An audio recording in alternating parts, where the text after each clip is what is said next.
Orações que buscam favores de Deus são fúteis.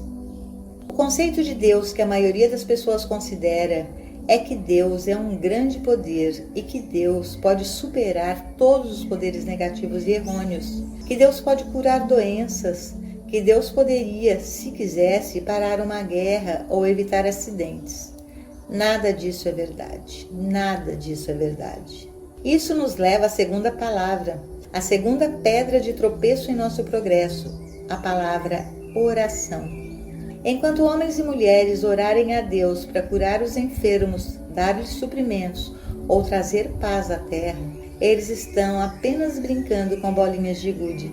Eles nem sequer estão se aproximando seriamente do assunto da vida espiritual. Ao contrário, eles estão de volta a dias pagãos, orando aquelas antigas orações tipo: ó Deus, destrua meu inimigo. Ó Deus, dá-me sucesso na batalha. Ó Deus, salve o nosso lado, esteja conosco.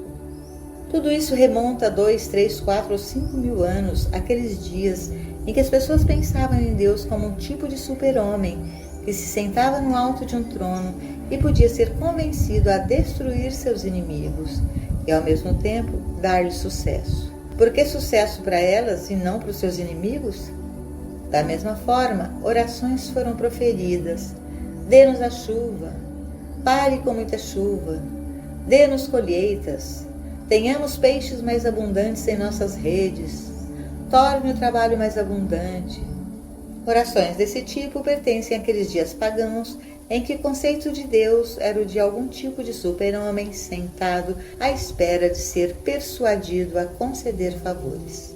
Tais orações não foram eficazes na época e elas não foram eficazes durante os últimos 2000 anos em que foram perpetuadas pelas igrejas. Mas o mundo continua a usar essas formas antiquadas de oração e a viver com conceitos antiquados de Deus, pela mesma razão que os contemporâneos de Cristóvão Colombo, depois de registrarem publicamente terem aceito um mundo plano, acharam difícil reconhecer que, afinal, talvez Colombo estivesse certo e o mundo fosse redondo. Apesar do conhecimento em contrário, eles insistiram em se agarrar ao seu mundo chato. E assim é que, uma vez que as pessoas saem publicamente e declaram que é certo e apropriado orar a Deus para destruir seus inimigos, ou orar a Deus por pão, carne, vinho e água, é uma coisa muito difícil para eles admitir que eles estavam errados. Um dia será reconhecido que neste século XX começou uma era na qual os conceitos de Deus e oração terão que ser reexaminados, universal e individualmente. Há muitos lugares ao redor do mundo nos quais é evidente que um começo foi feito nessa direção. Mas estamos lidando agora apenas com você e comigo como indivíduos. E se esperamos entrar neste caminho espiritual, isso deve ser feito reconhecendo que Deus não é Papai Noel e Papai Noel não é Deus. Deus não está retendo nada pelo que você possa orar. Deus não tem nada para te dar que Deus já não esteja dando neste momento. O Deus cujo reino está dentro de você já conhece a sua necessidade e é de seu bom grado dar a você esse reino. Portanto, o primeiro passo no caminho espiritual é reconhecer que você não precisa orar a Deus no sentido de dizer ou pedir a Deus o que você precisa, porque Deus é um Deus que tudo conhece, uma sabedoria infinita que já sabe tudo o que há para ser conhecido, e que Deus é amor divino, cuja natureza é dar-lhe o reino.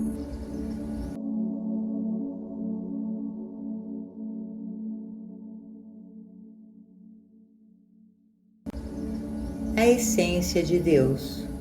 Você não pode saber o que é Deus, porque ninguém na história do mundo jamais foi capaz de abraçar a Deus por meio de sua mentalidade humana. O rei Salomão disse que todo o seu templo não era grande o suficiente para conter Deus. E você pode estar certo de que a mente do homem não é capaz de abraçar a Deus. Então, é inútil tentar perguntar o que é Deus. Em vez disso, reconheça que Deus é. Reconheça que ao olhar para este universo e testemunhar o movimento ordenado do Sol, da Lua, das estrelas, marés e da infalível rotação das estações, assim como testemunhar a ordem divina nas macieiras produzindo maçãs e roseiras produzindo rosas, você deve admitir que há uma causa que opera através da lei e do amor. Quando você reconhece que este universo tem um princípio criativo, uma causa, um algo que o enviou à expressão e forma, e que mantém essa expressão, isso alivia você, individualmente, de toda a responsabilidade. Isso permite que você relaxe e perceba que aquele que o enviou à expressão deve ser o mesmo que mantém e sustenta você e toda a humanidade.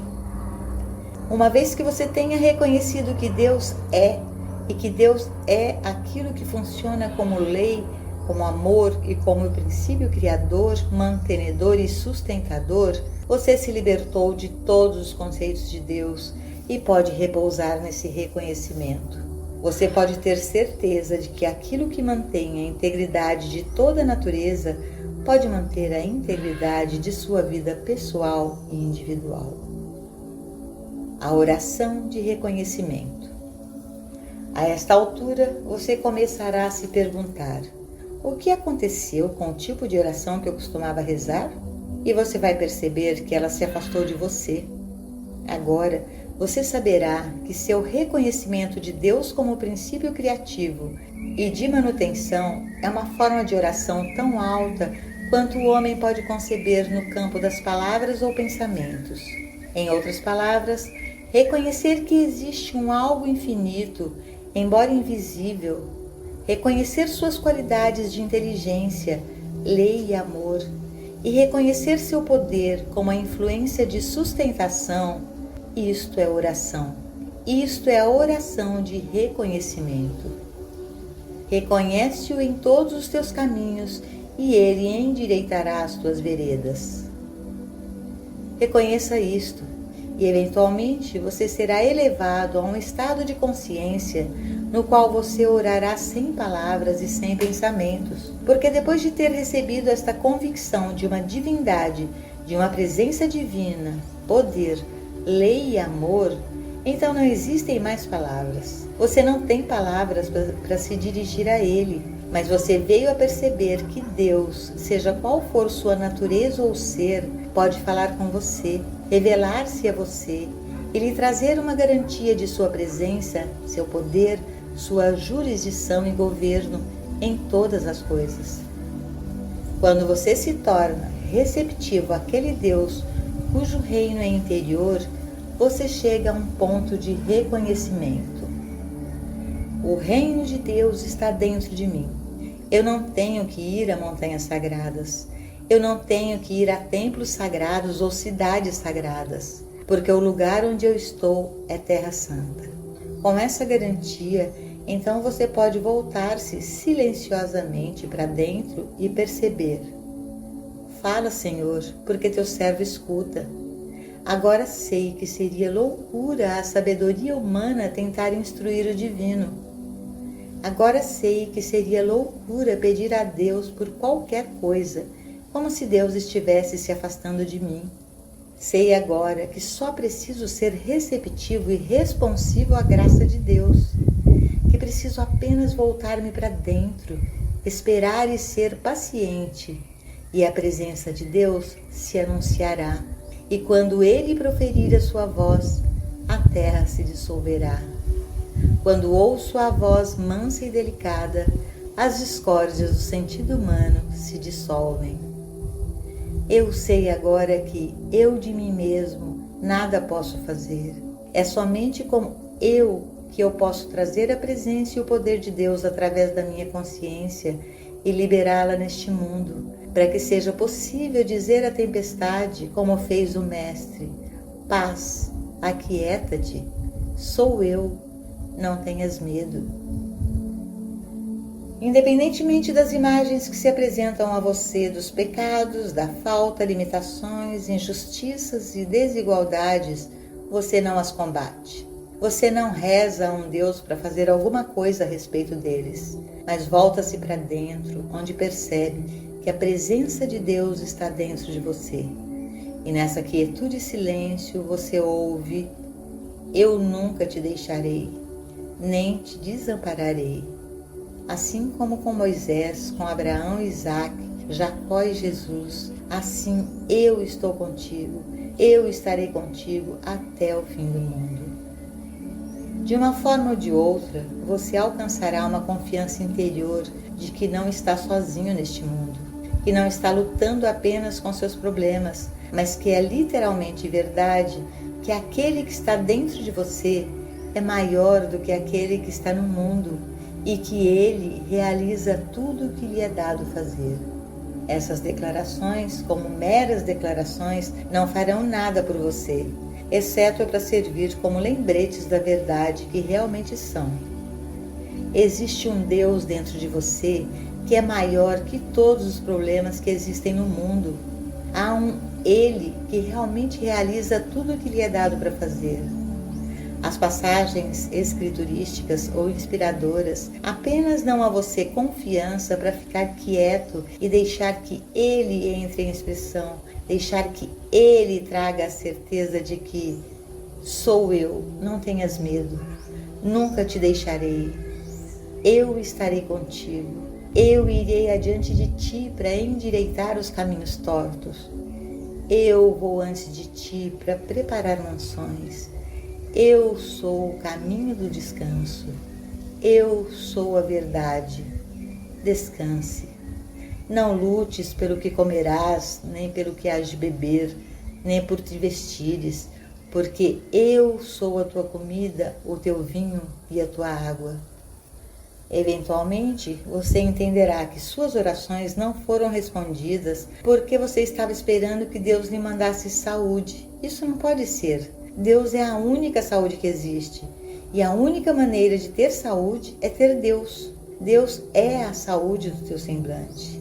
Portanto, tenha Deus e você terá saúde. Deus é o seu alimento. Portanto, tenha Deus e terá alimento. Deus não pode te dar isso e Deus não pode te mandar isso. Deus é tudo isso. E a única maneira que você pode permanentemente, abundantemente ter o pão, o vinho, a água, é ter Deus. É inútil orar a Deus por uma vida mais longa, pois Deus não pode dá-la a você. Deus é vida, e só em ter Deus você tem vida. Sem Deus não há vida, porque Deus é vida. E conhecer esta verdade é a vida eterna. Nem mesmo ore a Deus por segurança ou proteção, pois Deus não tem nenhuma para te dar. Deus é a fortaleza e Deus é a torre alta. E se você quer segurança e proteção, tenha Deus. Quando você está em Deus e Deus está em você, você não precisa de abrigos de concreto, você não precisa de espadas, nem tem medo das espadas de outra pessoa. Nenhum indivíduo que já teve a certeza da presença de Deus teme a morte, teme bombas ou balas. Com a realização da presença de Deus, vem a convicção: nem a vida e nem a morte podem me separar de Deus. Nem a vida e nem a morte podem me separar do amor e do cuidado de Deus. Nem a vida e nem a morte podem me separar da vida de Deus, do suprimento de Deus, da alma de Deus, da lei de Deus, do amor de Deus. E, portanto, não preciso me preocupar se meu status é de vida ou de morte, porque de qualquer forma, eu estou em Deus. Deus nunca pode me deixar nem me abandonar. Deus está comigo até o fim do mundo, porque Deus e eu somos um, inseparáveis e indivisíveis. Preparando o solo para a frutificação espiritual. Esta garantia não pode ser dada a nós em um livro, mesmo que possamos ler passagens reconfortantes ali. E nem pode essa certeza ser dada a nós por um homem, mesmo que possamos ouvi-lo falar palavras de fé e confiança. Essa segurança deve brotar de dentro de nós. É isso que quero dizer com preparação. Aqueles de nós que estão dedicando alguma parte do nosso dia e noite à realização de Deus, estão se preparando para esta revelação ou garantia, que inevitavelmente vem de dentro. Paulo nos disse que, como criaturas, isto é, como seres humanos, não estamos sob a lei de Deus e nem de fato podemos estar. É somente quando nos preparamos que essa confiança e convicção interior podem surgir. O Mestre nos disse que existem 3 tipos de solo: o solo estéril, o solo rochoso e o fértil. Como seres humanos, somos o solo estéril, inteiramente separado e à parte de Deus. E Deus não tem como anunciar-se dentro de nós. Não há como a revelação de Deus chegar até nós. Depois de termos iniciado o nosso caminho espiritual, não demoramos muito para descobrirmos que nos tornamos solo pedregoso. Em outras palavras, temos percepções da verdade ocasionalmente. Temos revelações e demonstrações. Temos um vislumbre de algo e depois desaparece de nós. Não fica conosco por muito tempo. Temos uma demonstração de harmonia e de repente parece estar longe, no passado. Mas à medida que continuamos a permanecer na palavra e deixamos a palavra habitar em nós, à medida que continuamos a buscar revelações e realizações mais profundas de Deus e da oração, acabamos descobrindo que estamos nos tornando um solo mais fértil e a semente da verdade agora pode criar raízes em nós. Cada palavra de verdade que lemos, toda palavra de verdade que ouvimos, toda palavra de verdade que declaramos é uma semente da verdade. E quanto mais avançamos em nosso estudo e meditações, mais fértil nossa consciência se torna e tanto mais as sementes se enraizarão e darão frutos. Todos passamos pela mesma experiência. Todos no passado passaram por essas mesmas experiências, mas finalmente todos chegamos à conclusão de que conhecer Deus corretamente é a vida eterna. Eu diria que é a maior revelação já dada ao homem. Conhecer Deus corretamente é vida eterna, vida harmoniosa, vida perfeita. Mas vamos entender o que significa conhecê-lo corretamente. Conhecê-lo corretamente significa abandonar todos os conceitos que já tivemos. O Mestre disse que não podemos encher os vasos já cheios, temos que esvaziar o vaso, chegar com uma consciência perfeitamente clara e limpa e começar tudo de novo. Quando nossa oração é: Pai, revela-te a ti mesmo, devemos nos lembrar de que estamos falando com um Pai que já está dentro de nós, não um Pai que temos que sair e procurar, não um Deus que está longe. Estamos começando com a percepção de que o que estamos buscando já está dentro de nós. Portanto, podemos fazer nossa oração, seja no trabalho ou fazendo trabalho doméstico. Podemos fazer nossa oração ou nosso conhecimento da verdade, quer estejamos caminhando, dirigindo um carro ou andando de ônibus. Podemos literalmente rezar sem cessar, porque independentemente da atividade em que possamos estar envolvidos, sempre há espaço em nossa consciência para uma lembrança, para uma compreensão de Deus dentro de nós.